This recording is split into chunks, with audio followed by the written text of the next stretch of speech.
ही जाता है।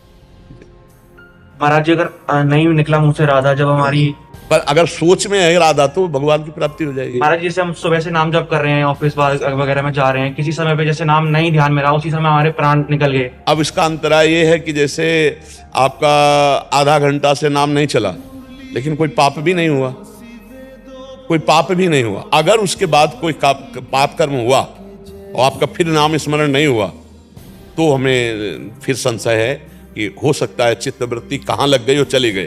और जैसे मानो आप तो काम की बात करें, जैसे एक आदमी राधा बोला और बेहोश हो गया और 3 दिन बाद मरा, तो भगवत प्राप्ति हो जाएगी उसकी, क्योंकि उसके द्वारा कोई पाप कर्म नहीं हुआ। अब काम में जा रहे हैं, हम आधा घंटा किसी काम में रत है और आधा घंटा पहले राधा बोला था और वो काम पाप वाला नहीं है, हमसे पाप नहीं हुआ, तो हमें भगवत प्राप्ति हो जाएगी।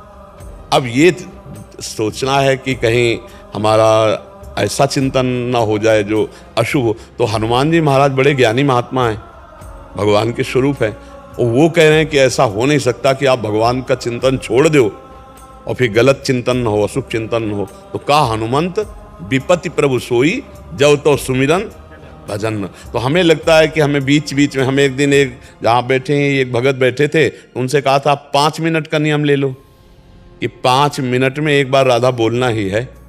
तो ये नियम आपको 24 घंटे भजन कराने लगेगा, क्योंकि एक बार हम बोला राधा, फिर हमें चिंता हो जाएगी कि अगला 5 मिनट में हमें एक बार राधा बोलना है। तो एक मतलब राधा नाम 5 मिनट में एक बोलने के, उसमें हम सैकड़ों बार राधा बोलेंगे कि यार हमको राधा बोलना है, 5 मिनट बाद राधा बोलना है, हर 5 मिनट में एक बार बोलो राधा राधा, बस आपका काम हो जाएगा। तो महाराज जी, इसमें हमें श्री जी बोलेंगी कि तू जैसी है मेरी है, श्री जी बोलेंगी फिर इस जन्म में हमको ऐसा? बोलेंगे ही नहीं, वो अपनी सेवा में लगा लेंगे। देखो हमारा तुम्हारा कोई स्त्री पुरुष का शरीर नहीं है, ये जो आप देख रहे हो, जो मैं है तत्व है, वो स्त्री पुरुष शरीरधारी नहीं है, वो चैतन्य घन प्रकाश है। उसी प्रकाश से हम श्री जी की सेवा में जाते हैं, दिव्य रूप हमारा। इसीलिए तो कहते खूब भजन कर लो।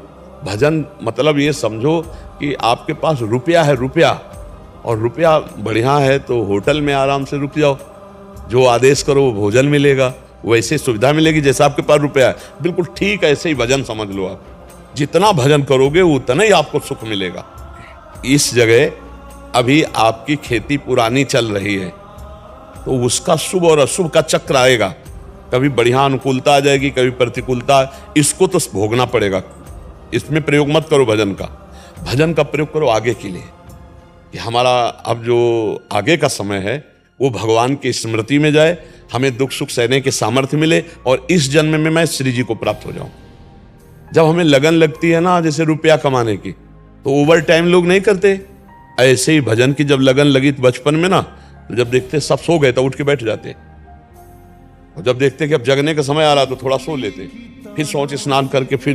तो लोगों को ये लगता कि कोई 3 बजे जैसे जगता है, तो लगता है कि नया साधु होकर के 3 बजे नहीं जगता, 5 बजे जगता है।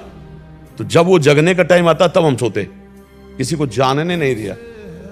जब वो सो गए उनके साथ लेटे, और जहां वो सो गए तो हम बैठ गए, अपने आप भजन चल रहा रात्रि में, और जहां उनके जगने को हुआ तो हम लेट गए।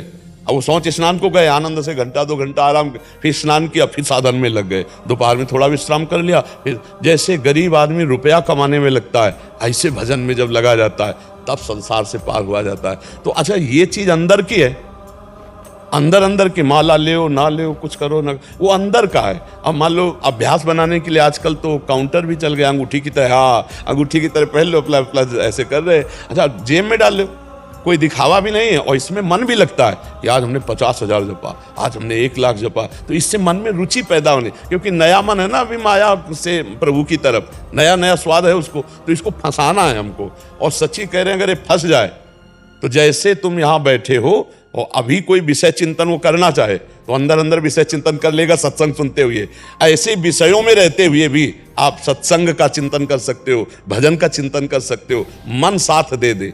तो अंदर मन साथ तब देता है जब इसको प्रीति हो जाए या भय हो जाए, 2 होना चाहिए, 2 में कोई ना कोई होना। भय मृत्यु का हो जाए कि मरेगा तो सब कुछ छूटेगा, कोई साथ तो जाना नहीं, तो राधा राधा राधा राधा, पता नहीं कब मरना है, राधा राधा, या प्रीति हो जाए प्रभु से। तो जैसे कामी नारी प्यारी जिम, लोभी जिम प्रिय दाम, तिमि रघुनाथ निरंतर प्रिय लागो में। तो प्रियता पूर्वक भजन होने लगेगा। भयपूर्वक भजन होगा या प्रियता पूर्वक भजन होगा। तो हम अभी प्रियता पूर्वक तो है नहीं, तो हमें थोड़ा भय रखना चाहिए, हमसे कोई गलती न हो जाए, कोई पापाचरण न हो जाए, कहीं ऐसी जगह प्राण ना निकल जाए कि हम प्रियाजू का ध्यान नहीं कर रहे और नाम नहीं जप रहे, प्राण निकल गए तो धोखा हो जाए। राधा राधा राधा राधा राधा राधा तो आनंद आ जाए। दो में एक चीज आ जाए, या तो प्रीति आ जाए और या भय आ जाए। भय आ जाए, जो सभीत आवा शरणाई रखियो ताई प्राण की नाई। भगवान नहीं कह रहे कि यदि भयभीत होकर मेरी शरण में आ जाए तो मैं उसे प्राणों से अधिक प्यार करूंगा। तो भय आ जाए या प्रीति आ जाए। तो ये दोनों चलते रहते हैं, कभी भय कभी प्रीति। जैसे सत्संग में बैठे हैं या एकांतिक में बैठे हैं तो भाव बन रहा है, हाँ हाँ हाँ। और कभी बाहर हैं तो फिर अच्छा है, दोनों हमें भगवत प्राप्ति कराने वाले, दोनों भगवान से जोड़ने वाले ना। हाँ अच्छा है।